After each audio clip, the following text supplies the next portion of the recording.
gotta work on myself, 'cause I'm falling apart. Please wake me up, 'cause I'm slipping. Can't fight this feeling off no more. But I'm not going to give up and fall. Rise above the door. Need all my challenges and search for my strength. I defeat them all. I'm never ever gonna hide no more. I come to love myself again. Yeah. For all the things I didn't know, the pain, the hurt, I let it go.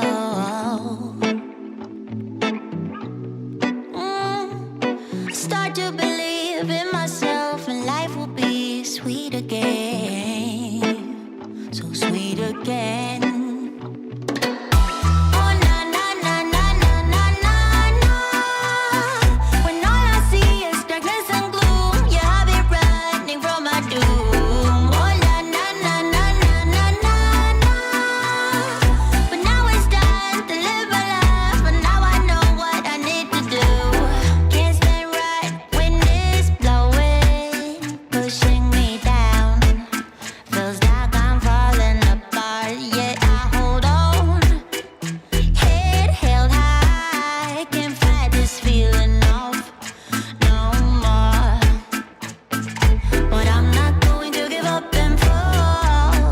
Above it all, meet all my challenges and search for my strength.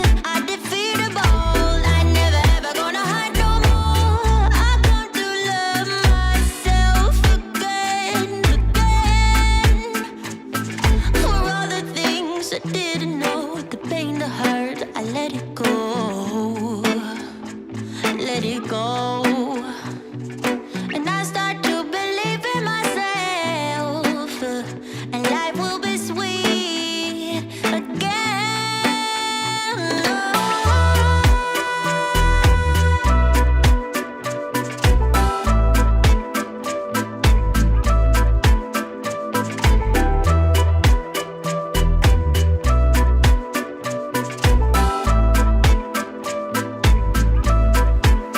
Oh, na na, oh na na na na na na na na.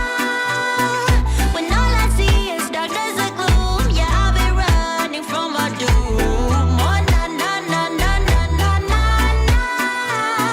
But now it's time to live my life, but now I know what I need to do.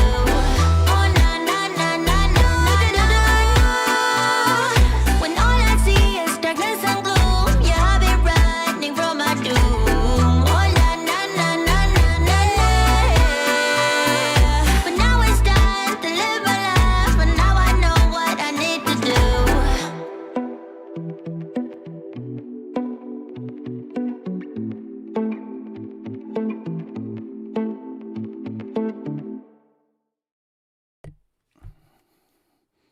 Good morning.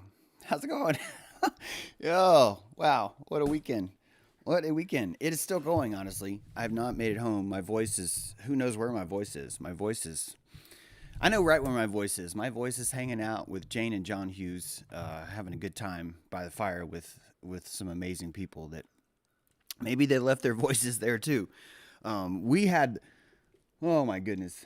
We had such a great campsite.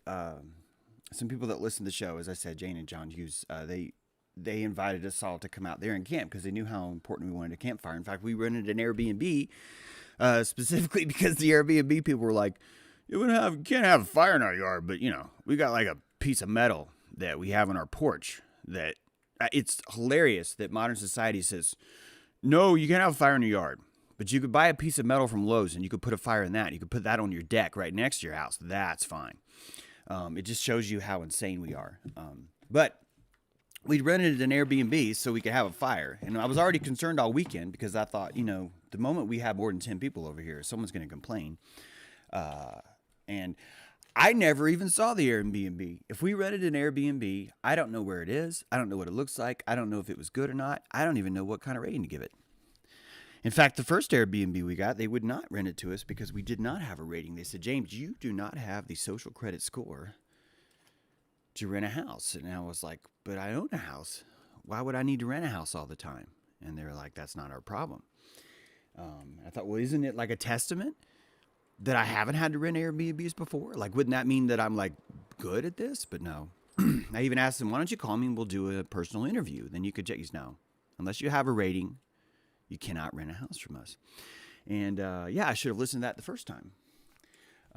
Actually, I shouldn't have. The weekend worked out perfectly because it was rumors of rain. It would have been nice to have the B&B if we had it.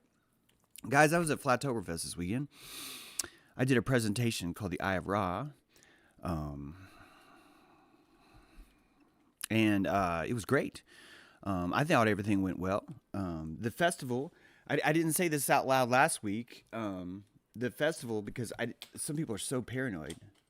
So last week, I did not say that the event was at a Shriners Hall, a Freemasonry hall, which was perfect. The perfect location. In fact, I would like to take this opportunity to do just a massive warm shout out to Karen B for putting this event on. Not only did she put this event on, which was her second Flatoberfest, it could have been third, but I think it's her second, but that she kind of stuck her neck out, I think, to do it this year with everything that was going on with the propaganda virus and everything else.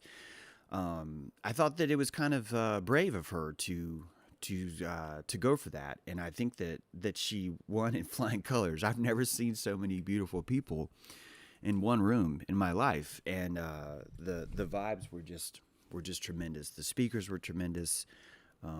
Everything went over great. I'm not going to be telling you, oh, you should have been there, even though I probably just sort of did that just then. But it's not my intention the whole show. My intention more is to just say that you guys maybe don't see the same kind of privilege that I do when it comes to how far we've come. Guys, we've come a long way. And I don't just mean me or my tribe or our tribe or anyone else like that. I'm just talking about just general consciousness. If you could take a moment to picture where you were, let's say 3 years ago, and then let's say like 10 years ago. And those starks already are interesting, but now I'd like you to look at where you were last year, where you were mentally last year, right? Where your energy was last year. What belt were you, right? Were you a yellow belt? Were you a red belt? Were you a green belt? Were you a black belt? Were you a white belt? Where were you? And I ask that because I'm under the impression that you will find that right now you are so much better off than you were there. I didn't say happier, although I think you probably are, but I didn't say happier. I said better off. And some of you who are just coming into this hermetical order of God's hermetical order is truth. Some of you that are just coming into it might not be better off right now. You might be in the phase where, see, when you build enough electricity, you can afford things, right? I can afford a house if I have a job. Actually, no one can afford a house, but I can afford to rent a house when I have a job. I can afford to buy peanut butter. I can afford things. And every time you can afford something, typically what happens is you afford it, which means you instantly lose currency. You lose currency on the thing that you can afford. And it's hard to track progress when you're doing things like that. It's really hard to track. What I mean by that is that unless you're truly stalking your energy body all the time, which most of us can't even feel it, we're not aware that we make these stairs of progress up and down, that we learn to afford things. And fear is one of those things that you learn to afford. You finally build up enough juice that you can afford to be afraid. Believe it or not, that's a luxury. It's a luxury. Being a yellow belt is a luxury. And it's only a luxury if you're a white belt. And it's probably the hardest thing to get into if you think about it, because the moment you, actually it's probably not the hardest, because I see people struggling with the compassion thing so bad right now. But it probably, you know what, they're all hard. And when you're stuck in that yellow belt, I mean, you're stuck in that white belt and you want to be afraid, the moment that you see that, the moment that you make those expenditures, the moment you order that fear off Amazon and it comes to you, you are broke. You're instantly broke. And I don't even think that we truly understand, we don't respect fear enough. We don't respect how much electricity is required to go into fear. Believe it or not, it's funny, but fear requires bravery. It requires a bravery to feel fear. And most of us in America, I'm talking about most of the people where they're at, are not able to afford fear. They can't do it. They're saving up for it. And the moment some of them buy it, they're instantly in that matrix puzzle with Slander or Slider or Slipper or whatever that dude is, who's like, I want the blue pill. I want the blue pill. And there are people that as soon as they put on that yellow belt, they're like, holy fuck, what did I do? But you can't change it. You can't, because you do not have the power to amnesiafy yourself, right? Only God can do that. You cannot blue pill yourself. But James, perhaps some sort of amnesia drug. How are you going to make your salt forget? We're going to pretend like that we live in our head. Is that the idea? We're going to pretend like consciousness is a function of the mind, and if you tuck your head off and put it in a fucking plastic jar, that we all go around and live. Is that the idea? Because that's bullshit. You know that. So you can't even forget. And when you buy that yellow belt, there's no returns. There's no refunds. In fact, when you buy that yellow belt, you're instantly made fun of by red belts. Instantly. And green belts, sadly. And white belts. Holy fuck. Yeah, and white belts. It sucks to be yellow. Sucks to be yellow. But if you stay with it, if you stay at it, you will find a tribe. You will find a tribe of those people. And those people will converge, and there's more strength out there waiting for you. You just don't know it. You feel isolated because you live in houses, and your house is surrounded by gypsum board, drywall. And that drywall is salt, and that salt is absorbing all of these feelings so no one else can get them. And they make you feel good. They give you privacy. They make you feel secure because you're not able to detect the tribe outside of you. When the tribe outside of you is exactly what you need.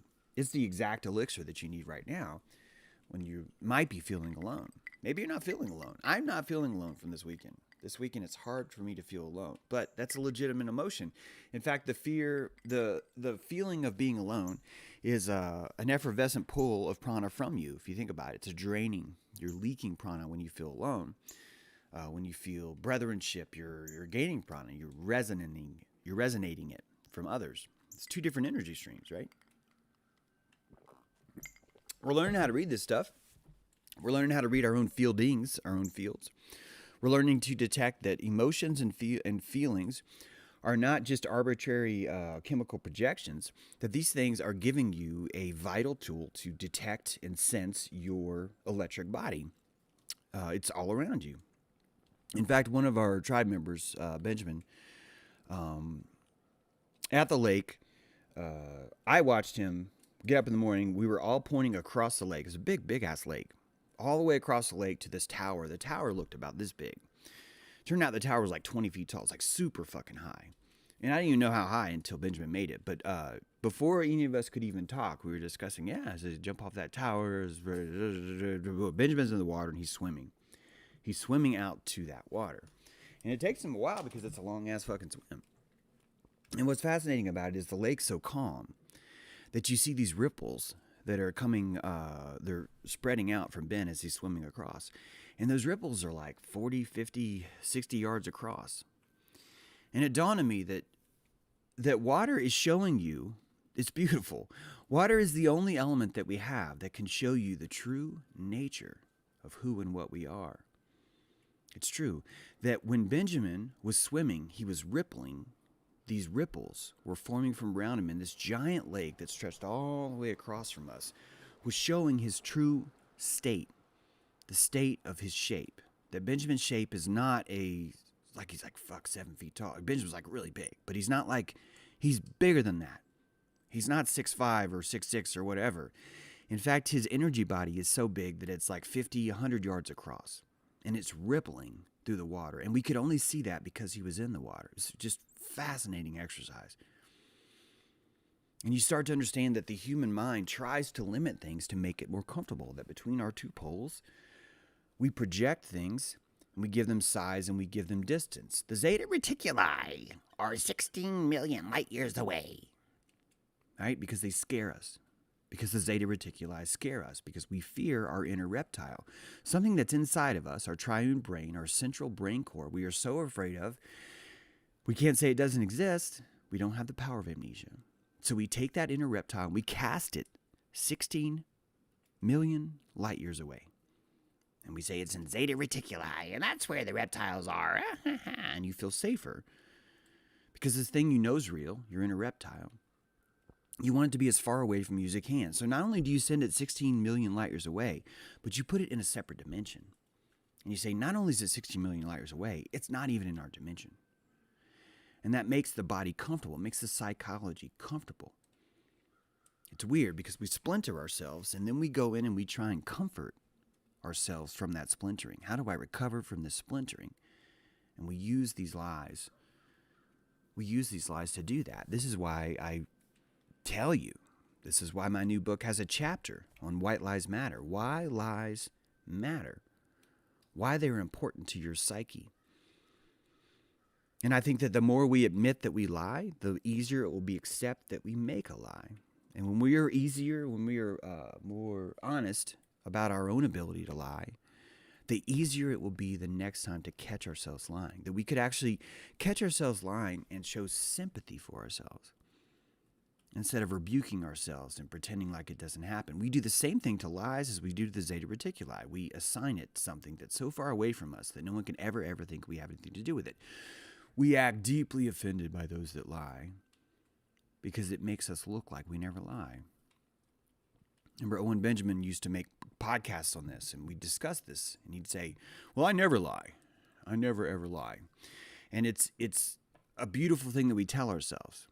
But it was interesting because Owen was lying to himself as he was saying that. I told him that once. I was like, well, you're lying to yourself. But how do you tell someone that who's not comfortable admitting that they're lying?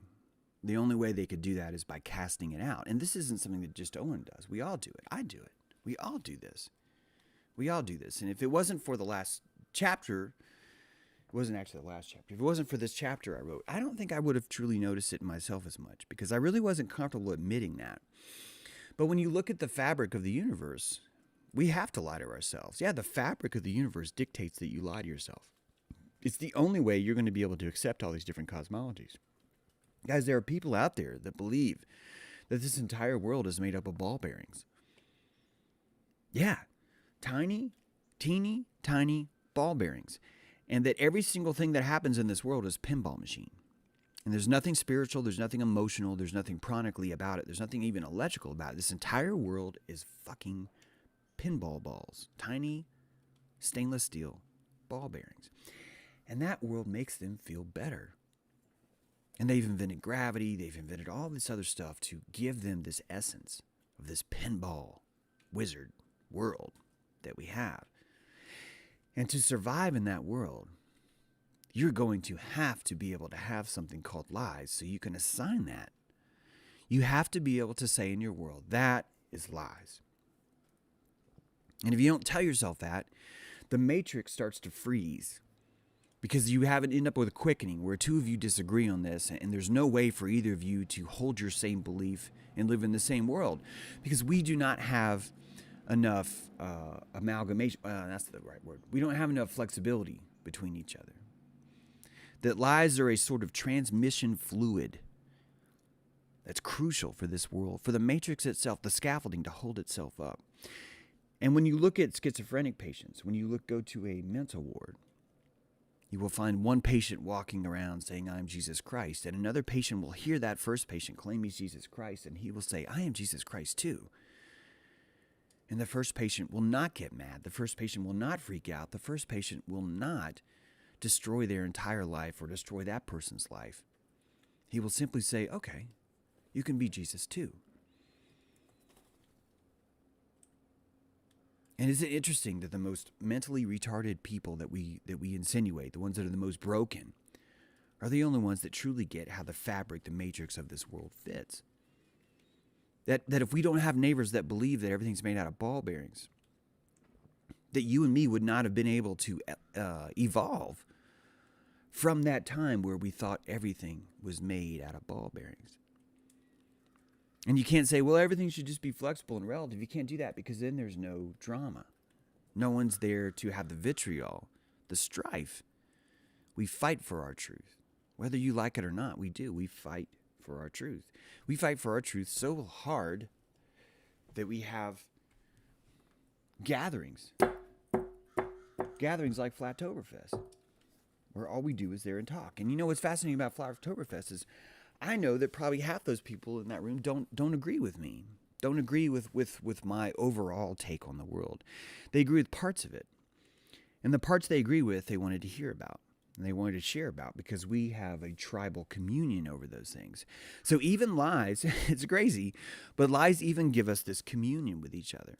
It's true because the lies that are around us cause the ones that you agree with, the people that you agree with, to form a cohesion, to bond, to surface tension, like water droplets that kind of join together and form a larger water droplet, that we as a tribe come together in the same similar kind of way. So the lies cause brethrenship. The lies create the strife around us that allow us to find each other. I found my people this weekend. They showed up.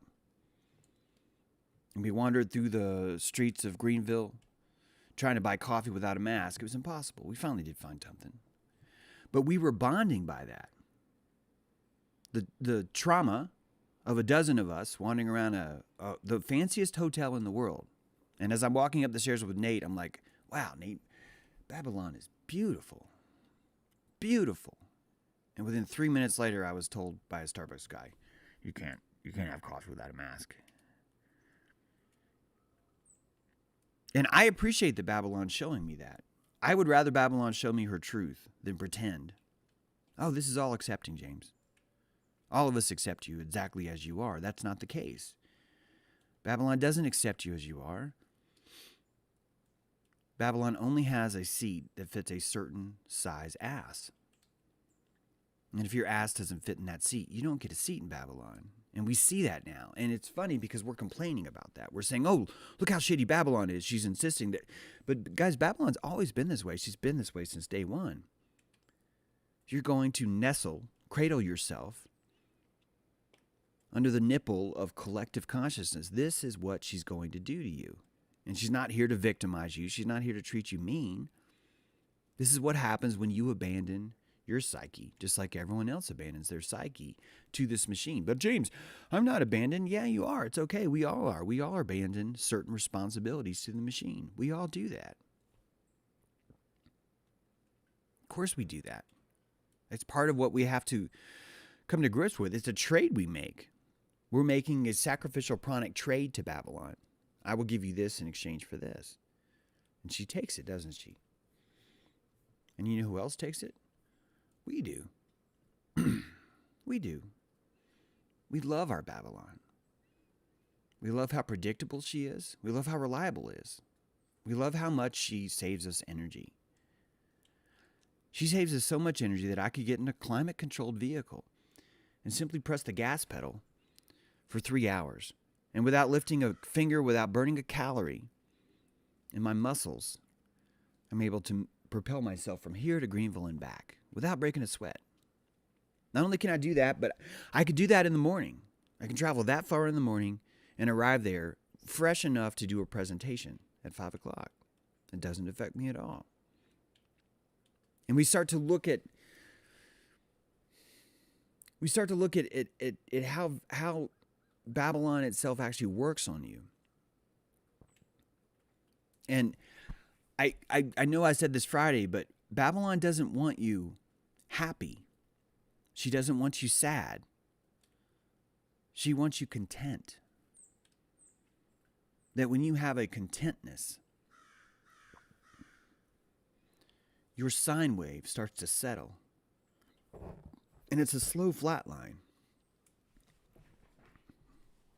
Have you guys considered that the most content person in the world is a dead man?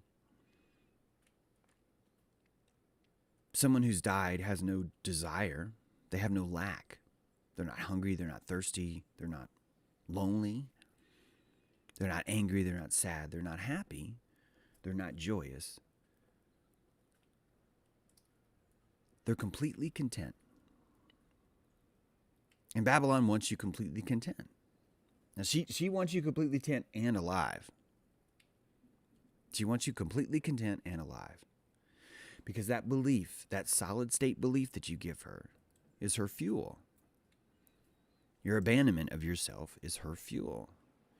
And that's why she works so hard to impress you.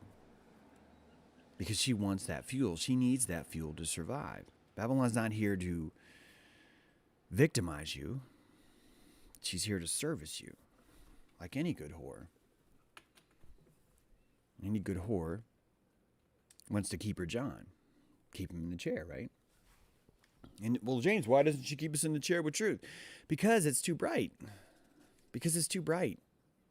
Because that truth is so bright for so many of us that it's too uncomfortable. So she has to lower whatever she's going to give us all because she can only feed us one thing. And that's the collective consciousness of it.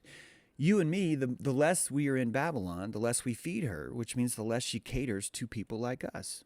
See how that works? You and me, the more we try and leave Babylon, the less she caters to us. Guys, I had a phone last February that the screen was cracked. It was a new phone, but the screen was cracked and it was having some trouble. And I didn't want a new phone. I didn't mind my fingers getting cut when I used it. I liked that the screen was cracked. It was great. It was showing me that I was further away from Babylon, that the only way I could see Babylon was through a cracked screen. But the GPS on the thing would not stop malfunctioning, just like massive. I couldn't use it to go anywhere. It was always skipping me over, moving me, or pausing me, no matter what. It didn't matter what the skies were. It didn't matter how clear it was. It didn't matter where I was reception-wise. I could not get my GPS to frickin' work. And I finally upgraded my phone. I finally did it. And I got a new phone, and frickin' GPS still doesn't work. It still doesn't work. It still works exactly the same way. It breaks in exactly the same ways. And we could argue over, oh, it's because of the blah, blah, blah, blah, blah. But it doesn't work everywhere. It doesn't matter whose car I'm in. It's the same issue.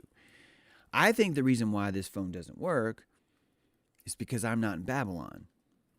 Or that I'm not trying to say like I'm out of it, Babylon. But it's because Babylon smells me. Babylon knows what I want. Babylon knows I don't want to be in her. She's helping me. She's helping me by making it hard for me to navigate home last night. To navigate down there the day before. And I haven't worn glasses in years, so last night it's raining, I can't see shit, and my navigation doesn't work. And I probably lost about an hour and a half trying to get home. And that was Babylon telling me, fine, you don't want it? Figure it out yourself. And I did. It took me a while, but I finally got home. And that's Babylon taking care of me. Do you see how that works? Babylon is taking care of me. And we've changed our connotation of love because we think love right now is comfort. And love is not comfort. Love is much more complex than that. Much more complex. And we're finding this truth as slow as we can or as fast as we can. There's no hurry, though. No hurry. None of you are under a timeline or a deadline. If you die now, no problem. You'll just get reborn. You'll have to start over and do it again. No big deal. But if you can tap into your salts, then you'll remember things you learned last time. So you'll have that little time capsule. It's interesting that we can leave time capsules for ourselves in our salt the same way civilization can leave time capsules for itself after the next reset. Same thing. You could look at the land as a giant body. I wish we would look at the land as a giant body because we'd hear it talking. But until we start personifying the land, we're not going to listen. Same way with our body. As soon as we start to personify our body, we start to listen. Yeah, we don't really personify our body, do we? No, we think of ourselves as personified, but our bodies as a vehicle. So even our bodies, we've depersonified. And we're missing all these opportunities to talk to it. So many. There's a larger system in order, and it scares us to look at. It scares us to look at the beast that we're inside of. In fact, it scares us so much we call it a beast. But it's the land incarnate. Babylon is the land incarnate. And sometimes I get this language wrong because I'll say, well, we have to wake the land up. But truly the land's alive. What I mean to say is we have to change the song of the land. That the land will sit there and sing whatever we want or whatever it thinks we want. But she'll change her tune the second you show some conscious desire. I would like to hear this song. Can you play me Misty, Babylon? And thank you to John Hughes and Jane, for playing that song. The land spoke through them. It speaks through them. And I imagine myself as flying above the clouds, looking down at the land and looking at all the developments that had happened around John Hughes and Jane's land, except for theirs. That they worked extra hard, that other people worked extra hard to make sure that their land would stay alive, that it wouldn't turn into Pinball Wizard. And it's beautiful. We see that happening all over the place. Cities are revitalizing themselves. Guys, good things are happening. But the media is not going to tell you that. The media is trying to sell you that the way to destroy globalism is with the New World Order. That's what they're trying to tell you. They're trying to tell you elections are real. That's what they're trying to tell you. They're trying to tell you that an invisible contagion is out to destroy you all. And if you don't believe in this invisible contagion, you're a bioterrorist. I saw that billboard this weekend. It wasn't a billboard. It was a mask on someone's face. And we're wearing masks on our faces telling everybody with the giant billboard, you're a viral contagion. Hey, viral contagion. We can't call each other names, but we can certainly call each other viral contagions all we want. Right? Got no problem telling people that. I was kicked off Facebook last week for saying, man, white people suck sometimes. And it's great. It's great that they finally kicked me off for that. I said black people suck, and they wouldn't even allow it. I said red people suck, yellow people suck. It was the white person that sucked that it took 5 days. 5 days later, they finally said, you know what? You're on restriction for 24 hours. Babylon's trying to help. She doesn't want you all hating each other. She wants you all satisfied. And most of us want to be satisfied by having a babysitter around. Most of us want to be satisfied with a nanny state. A nanny state telling you if you want a cup of coffee, you're going to have to wear a mask. A nanny state telling you that if you don't vote for one of two candidates, you don't care. A nanny state's telling you that if you don't have the Lamb of God, the mark of the Lamb of God, or the mark of the beast, that those are the only choices you have. And the word choices itself is the pillars. The two pillars, right? And there's a truth that's much deeper than that. So much deeper than that. Humboldt Skate, $4.99 super chat. I always thought my body was a vessel. My personality, what makes me unique is my soul and my spirit is what gives me life. Is that fair to say? I think that by believing in the soul, Humboldt Skate, I think we have to abandon our body a little bit. That's just what I think. I think that if you're going to believe that you have a soul, you have to believe that your body is not spiritual. That's just what I think. I'm not saying I'm right. I'm just saying that's what I think. That's what I think. The torch to grab. Hey, dude, you've got some homosexual tendencies. That's great. The torch to grab would like everyone to know that he loves butt sex. And he's congratulating everyone on Flatoberfest, and he's hoping that everyone else is enjoying it too. Way to go, torch to grab. Proud of you, buddy. It's probably Owen. Probably is. That's the only where I've seen that. Shout out to Sarah Griffin Ace from Fepe the Penguin. Hey, Fepe, I met Fepe in person. And yeah, man, glad you guys made it. Thanks for coming out. That's one of the first people I met in the parking lot. Let's see what else. Anyone have anything better to say than, hey, does anyone want to meet me? Someone wants to have butt sex. If you want to meet this guy, he'll be waiting for you after the chat. Yeah. Is Jane Cooper in the house? Oh, thank you, Jane. Thank you so much. You know, every time we do one of these gatherings, they get bigger and bigger. And when I say bigger, I don't mean more people. I mean although a lot of times there are more people. I'm talking about this idea that they get more and more intense, more and more important, more and more symbolic. It's fantastic. It's fantastic. And I love the feeling that the vibe is coming off them. They're so strong. Be going strong for months now. Months. I know that the next time Jane walks out to that spot, she will remember what was happening there. And I hope it'll be good memory for you, Jane, because it will be for me. It will be for me. No, I meant, did you finally have sex? The torch to grab with him. Who's him, the torch to grab? Who is it that the torch to grab gets up this morning? I wonder if James had sex. I'm going to go in his chat and ask James if he had sex with someone. Haha. Here, James, did you have sex with someone? Tell us who it is you wanted me to have sex with, the torch to grab. We'll see what we could do with your fantasy there, buddy. They are angels, Nate. Jane and John Hughes, awesome. Awesome. And guys, you can wake up the land. Last night someone was talking to me about my own land goals. And it's funny, I stopped him because I was like, I already have my land goals. Look, and I pointed to the land. We were on a lake. A bunch of the tribe was there. We were all around a fire. We were talking. We were sharing. We were vitrioling with each other. Mission accomplished. Mission accomplished. I don't need to convince you guys to give me $200,000. Then after you give me $200,000, I'm going to use it to buy my own house. You go, oh, well, I'm going to use it to buy my own house now. I don't even fucking need that because I don't need Babylon. I don't want Babylon. I want this tribe. I want things to get harder. Yeah, harder. I don't mind the pull from predictability. I don't mind the pull from contentment. I would like to see us grow in these ways. I think it's fantastic. I think it's important.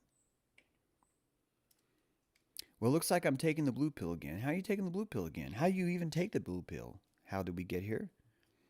That doesn't even make sense. How are you going to amnesiafy yourself tomorrow? Because to evacuate yourself is not to take the blue pill. It's not. It's not because it's too late. That's what's beautiful about the apocalypse is it's too late. There is no blue pill for the apocalypse. All there is denial. Denial is not a blue pill. Denial is constipation. Denial doesn't solve amnesia. Denial simply stops what needs to come out.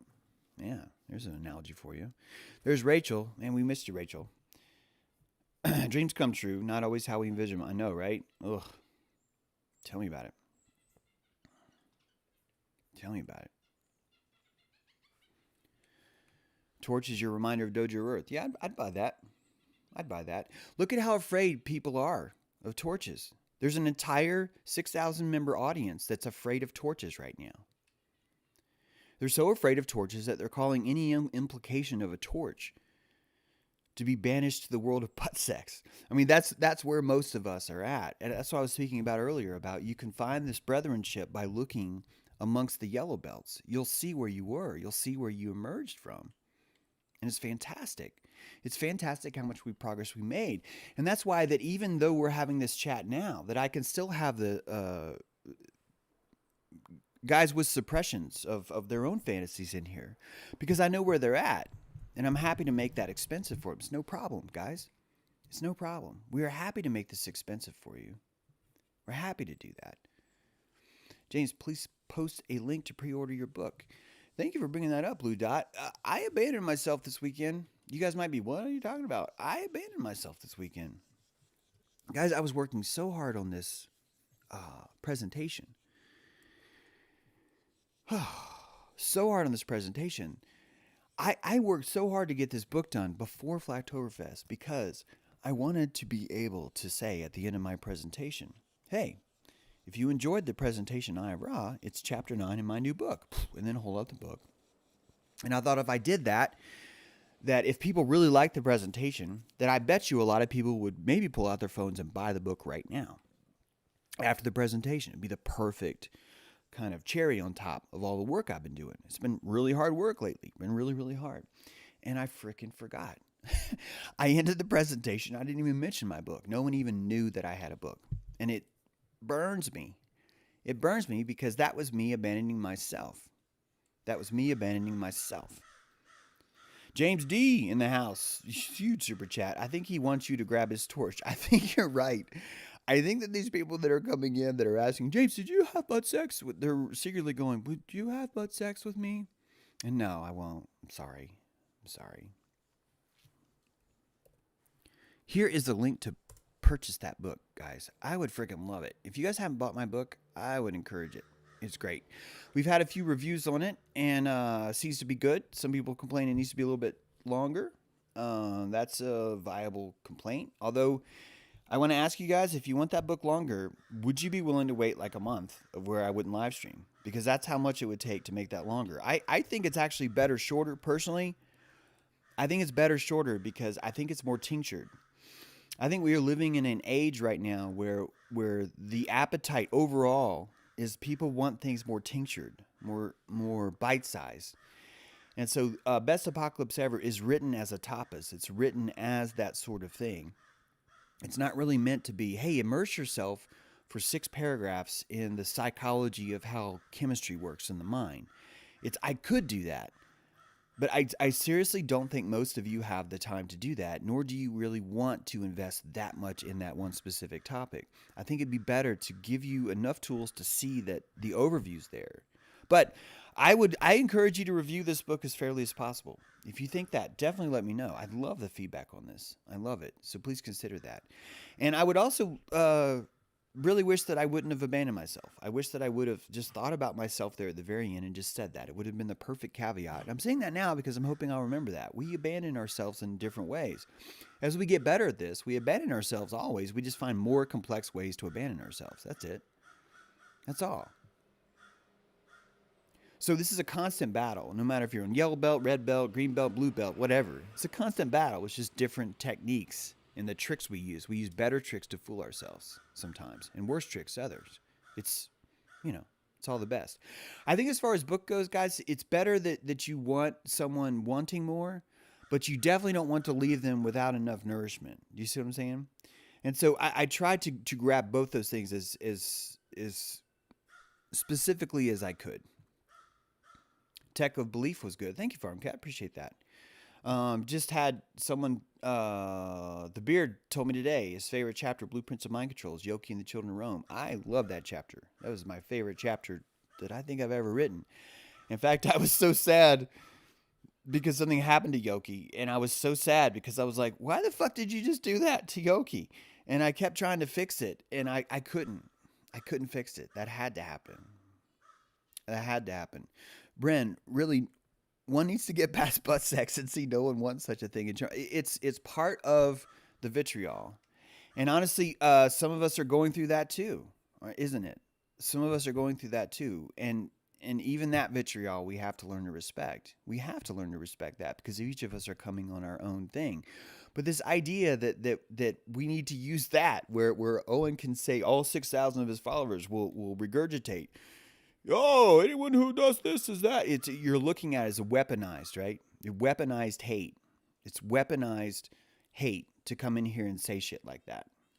And that weaponized hate is a front you put up to avoid the truth of what's coming. Since you can't take an amnesia pill, the denial is only going to take off so much. The only other weapon you have after denial is to attack anyone else that's not in your same foxhole, right? That's a technique. It works. Or else it wouldn't be happening, right? Jeremy, shout out to Steve flying in from Philly the day of Flatoberfest. Bought some legendary Russian ancestor energy to the fire. Right on, Jeremy. Jeremy, thank you for coming. And thank you to Melissa, Star Sorcerer, for making that possible. I'm pretty sure she helped you do that. And I was bummed to not see her. That stunk. I hope we'll see her in Dojo today. We're going to have a great Dojo today. Come to Dojo. It'll be good. We might be missing some of that. But some of us will be traveling today. But still, come to Dojo today. It'll be good. It'll be good. We'll talk about some more energy, things like that happen. That's a fair assessment, Vale. That's a fair assessment. Ordered my copy last week. Ship it. It's coming, Candace. I say it's coming because after the Eye of Ra presentation, anyone who pre-ordered the book, the Eye of Ra presentation is going to have just like three more paragraphs in it. So if you ordered it, this is the one downside ordering on Amazon. You'll get it earlier, but you're not going to get the full finished book. The finish that's like totally resting. You'll have just a few paragraphs missing. If you bought it on Kindle, you will get those paragraphs. Kindle will update that book for you, so it'll be great. So you save money and you get the book early by getting it there. But if you wait a little bit by pre-ordering it, then you'll get the one that just has the post Flatoberfest stuff added about the Eye of Ra. I had 89 slides in my Eye of Ra presentation and 60 minutes to cover it. And I ran out of time. I still think that it was a good presentation, though. I got almost to the end. I didn't get to talk about near-death experience with the Eye of Ra. I wanted to get to that, but it was good enough to leave it there. So I was pretty happy with it. We are not streaming to Facebook, I see. I will see if I can fix that. Thank you, guys. Sometimes Facebook just stops working. A lot of witness there. Absolutely right, Steve. Thank you so much for coming, Steve. Holy cow. Steve, I'm going to tell you something. Man, in person, you are freaking phenomenal. And I'm not saying that you're not that way in Dojo because you bring some serious heat to Dojo. But I'm just telling you, you in person is like profoundly different than you on camera. It's like profoundly different. Really amazing. Really amazing. Really glad you made it. Thank you so much for coming. Rachel, I bought both. It's okay. I have no patience. Thank you, Rachel. Thank you for the support. Thank you so much for that. Okay, see, we missed you, buddy. Glad you're here today, though. Glad you're here today. Let's see here. That presentation, fire. Thank you, Candace. Appreciate that. I love that presentation. I started off the presentation, and there's a lot of chattering through the room. You know, there's 2 bars in this place, a lot of chattering, a lot of talking. And it's really throwing off my electricity. It's throwing off my electricity that I almost called a guy out for talking. The reason why I didn't is because he was drinking. He was at the bar. And I knew that if I called out a drunk person in front of a bunch of people, it's probably going to turn into a lesson of vitriol for me in heckling. And right before I was finally about to say something, my buddy Matt like jumped up and like went over there and and like fixed it. It was great. And as the presentation moved, though, I swear I'm not just saying this. The room got quieter and quieter and quieter. And I'm pretty sure at the very end, I probably could have farted and everybody would have heard me. Like I didn't, thank God, but I probably could have. It was really good, and I took that as a sign that it went really well. I heard how eventually the people went silent. Yes, Denise, it did seem to go that way. It did seem to go that way, and that's always a sign of a good presentation. Wasn't the presentation mostly of what the Eye of Ra was? That's right, Raduda. It was. Chapter 9 in my book was made into a presentation, or vice versa. And please keep in mind that the presentation and the book are totally different. The information's the same, but they're totally different. You cannot use the same techniques, the same analogies, the same ways of explaining things in a book as you can in a presentation. So to me, they were 2 very, very different pieces of art. Yeah, you should have just kept going, honestly. The room was almost silent by the end. Everyone was enthralled. Jeremy, the reason why I didn't keep going is because of how much I respect Karen B's vision for Flatoberfest. I don't think at all it was Karen B's vision to have me stop talking early. In fact, I think I kind of blew it by saying that to her. But I think what Karen was trying to do is because we only had that one big room, you know, she was trying to establish those dips. You need those dips. If people can't talk to each other, the whole point of Flattoberfest is brethrenship. It is the community, the tribe forming around that. It's great that I have an opportunity to talk to everybody, but I'm reading all this into Karen, by the way. Karen didn't have this discussion with me, but in my opinion, it's really good of her to say we need these lulls. In other words, where there's not like a main speaker, because everyone's there to really commune with each other. And so I was really just trying to respect that. I thought that was just as important as my presentation. Is the presentation in the new book? Yes, it is, Justin Parker Boston. It is chapter 9, The Eye of Ra. It's all right there. It's all right there. It's all right there, except for if you order the book and you have it right now, all you're doing is you're missing a few paragraphs about the polyvagal theory. I had mentioned that extensively in my last book, and it was only during the presentation that I realized I need to just have a paragraph or 2 refreshing people about the polyvagal theory for the Eye of Ra. So it's not even that if you have both my books, you're not actually missing information, but I just wanted to save people having to go back and look at the other things. So I appreciate that. Respecting Karen's vision of the sine wave. Exactly, Jeremy. I appreciate that too. I would rather us have that. I would rather us have that harmony, because if you get it, you did an amazing job. Thank you, Bobby. Appreciate that. It seemed to work out perfectly. It did work out, guy. I thought it worked out perfectly, except for if there's anything that didn't work out perfectly, it was me. When I noticed that I was over time, all I had to say was, guys, that's going to do it for my presentation. There's a little bit more. If you'd like to read more, please check out my brand new book, The Best Apocalypse Ever. It's now available in stores. Like, that just would have been the perfect way to end it. Right? Rookie mistake. So I guess if there's anything that I could have changed, it would have just been that. And then I wouldn't have told people, because I was kind of like sort of up there floundering when I said, oh, I'm nearly not done yet. And then people were like, keep going. And that was very poor on my part. I'm getting better at this. I'm getting better at this. I was sending you all my witness up on stage, James. I felt this, Casey. I felt all that witness. It gave me so much confidence while I was up there. It was just awesome. It was fantastic. Yeah, the honesty, I hope the honesty came out, Vale. I always try to deliver authenticity, because that's the easiest way for me to hide, is by being authentic. If I'm just fucking straight up, it's whatever's going to happen, I deserve it. And so I feel like, hey, at least I was just, open there. James True, one of the disciples we trained. Funny thing is people don't know they've been trained. They have been presented certain puzzle pieces in their lifetime and with analytical reasoning. Boston, same here. Next time, JT. Yeah, I hope there is a next time, Josh. And by the way, I don't mean that to be like I blew it. I probably shouldn't even tell you guys. That's more like internal dialogue for myself. But yeah, if there's ever another time for this, I would love to do this again. I don't know how many more people, though, would even want. It's weird. How many people even want to know what consciousness is? Because I swear, I don't think a lot of people want to know that. It's weird, right? But I don't think a lot of them want to know that. Guys, I think I might, because of so many calories went into Ira and I like it so much, I think I actually might make a movie of it. And I think that movie would be something that would be on the channel. So I think that might be coming. We'll see about that. You're welcome, James True. Love from Jane and John Hughes. Thank you so much, Jane. Just, love you guys' spirit. And thank you for your generosity, your hospitality. I hope your yard's okay. I know that the rain... it was funny, the rain was kind to us, if you consider it. But I hope that your yard recovers, the land recovers. We were all very, very easy on that. I feel like it will. I hope, if anything, all that land felt is the salt that we put into the ground with that fire that we made and the spirit that we had. One of the biggest fires I've ever seen. John Hughes knows how to tend a fire. It's great stuff. Yeah, it'll be instead of a live stream, I think we'll do it as an actual video, guys. The Eye of Ra. I say I think because honestly, whenever I release a video on my channel and produce it, it just doesn't get traffic. It seems like really people are only interested in the live stream. But I'm going to try it again on this and just see what happens. And I've got so many of the cues, the slides are ready for it, that the timing of it's already kind of written out. So I think that'll be a good project. Probably before that, I'm going to be turning my books into audio. I've just had too many people ask about that, so I'd like that to be the next thing that I tackle.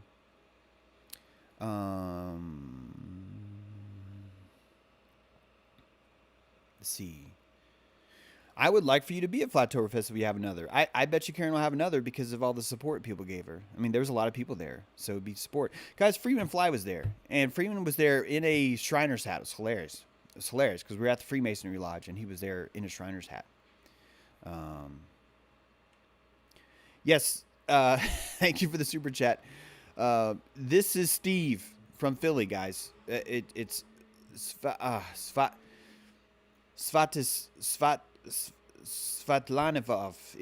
I'm sorry. I'm still working on his name. You can call him Steve. He has no problem calling him Steve, but I would love to get his name right. And there's already people in the tribe that have his name like down pat, and I don't, so I'm behind.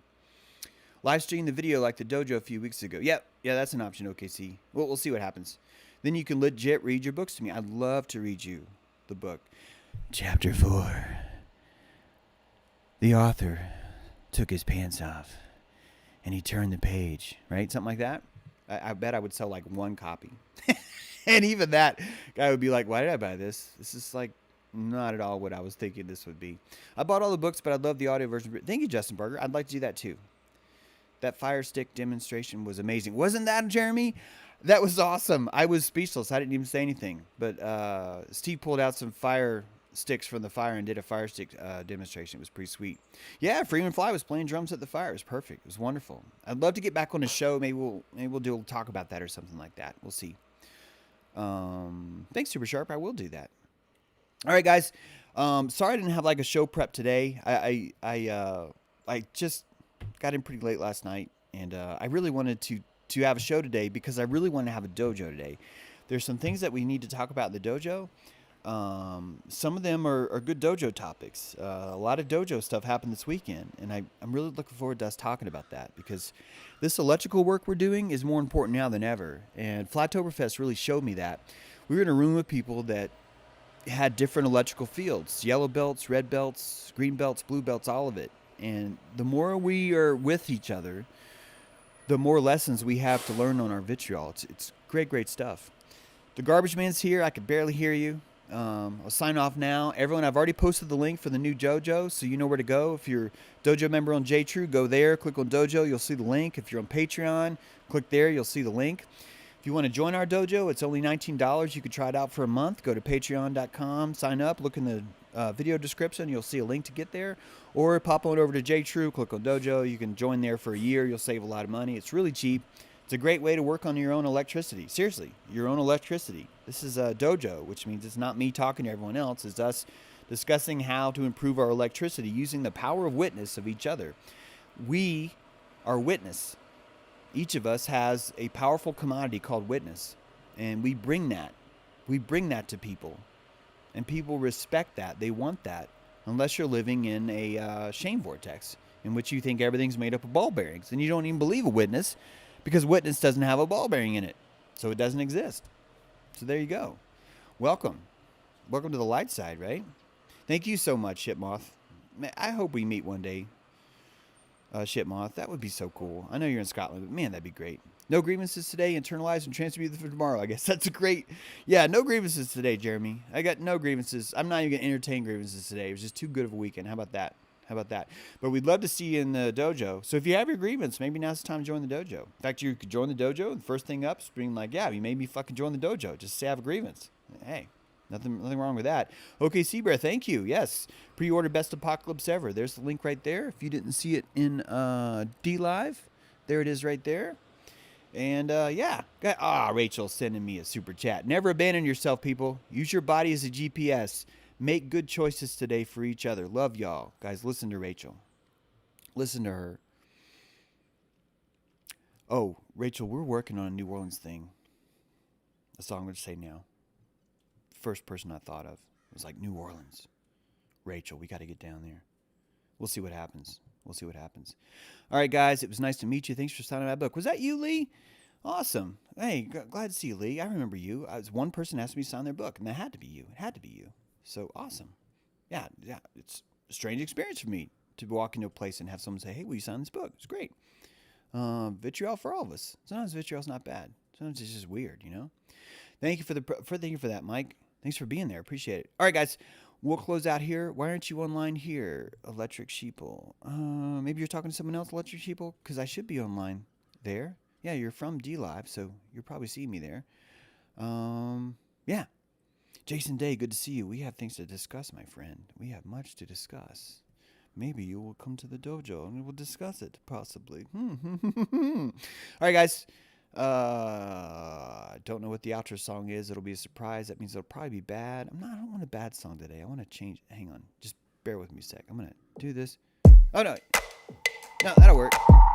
That'll work. That'll work. Guys, great day. We'll see you tomorrow. Shows are coming back. Normalcy will be restored for those of you who need that. For those of you who don't worry, I'm lying. I'm not going to restore that. I already told you it's okay to lie. I'm going to tell the people that want normalcy to be restored that it will be restored. We'll show them. That's what happens when you're vague. James, out.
I'm skipping stones into the sea.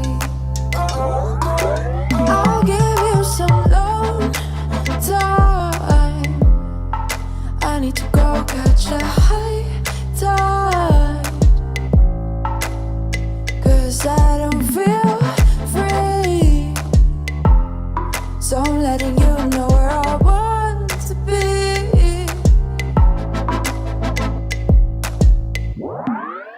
Driving by the shore, listening to a broken radio.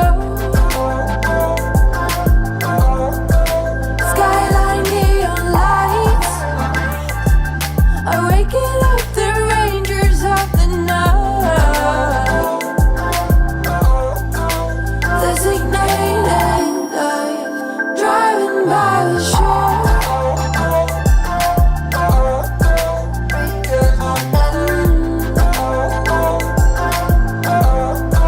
Skyline neon lights.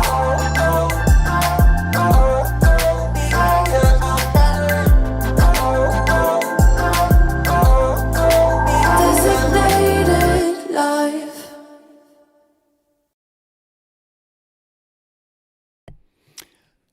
I left my power cord on stage at Flatoberfest, and I just think it's funny because every time I meet Karen and I are kind of new friends, but every time I meet her, I leave something that belongs to me with her, so she has to like keep it. And it's my secret plot. I think I'm secretly trying to move in with her and Ted. I'm just like, every time I see her, I'm going to like bring her something else. And then in like 70 years, I'll just go over there. Rent free, baby. That's how you get out of